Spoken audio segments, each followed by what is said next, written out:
It's just like, how do we get to the root cause of inflammation in the gut? And then the end byproduct, of course, is that gut permeability thing. Again, that's the effect. Let's put our focus on the cause. So big thing is addressing the food allergies. And again, antigenicity, antigenic load is going to be a big deal. That's just proteins, foreign proteins coming into the bloodstream, stressing out the immune system. Again, certain foods are going to have a higher antigenicity. They just have more of an inflammatory load. Foods with lectins, phytates, oxalates, foods that are more processed and just more inflammatory. Processed sugar, processed grains.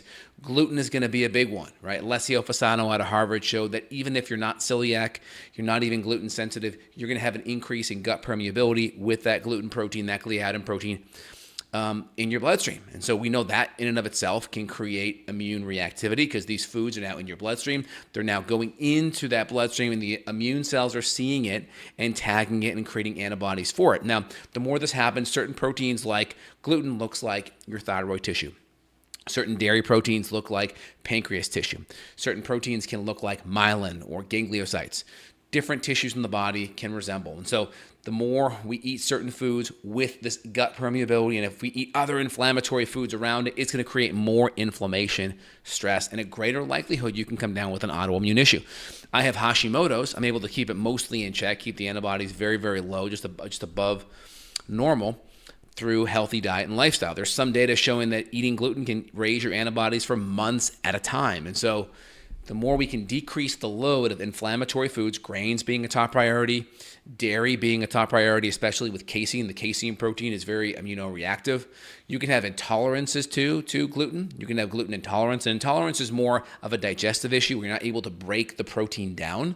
You could have, like in dairy, there's lactose intolerance, but there's also casein allergens. There's also gliadin or gluten allergy. So you could have immunological activity to that protein, but you could also just have intolerances where you're not breaking that protein or that sugar in the form of lactose down.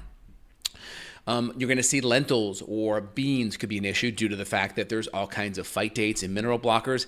It's a reason why people market Beano, which is an enzyme to break down the beans, because beans are hard to break down.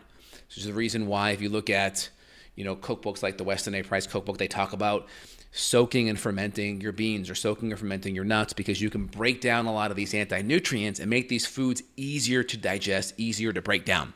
So, of course, lentils, beans, those type of foods are going to be big out of the gates. Your legumes, I would say nuts and seeds could be an issue. Again, like you have your typical paleo diet, which is going to avoid a lot of the most common foods, right? It's going to emphasize on good proteins, animal proteins, good healthy fats, keeping the nuts and seed oils typically at bay or the excess omega-6 at bay. It's going to focus on some eggs. It's going to focus on fats that are mostly animal-based or good dairy-based fats that are low in lactose, low in casein like butter or ghee. Again, ghee is going to be even better than butter because it's going to be refined. It's going to be a more clarified butter, so it's going to have very little lactose and very little casein at all.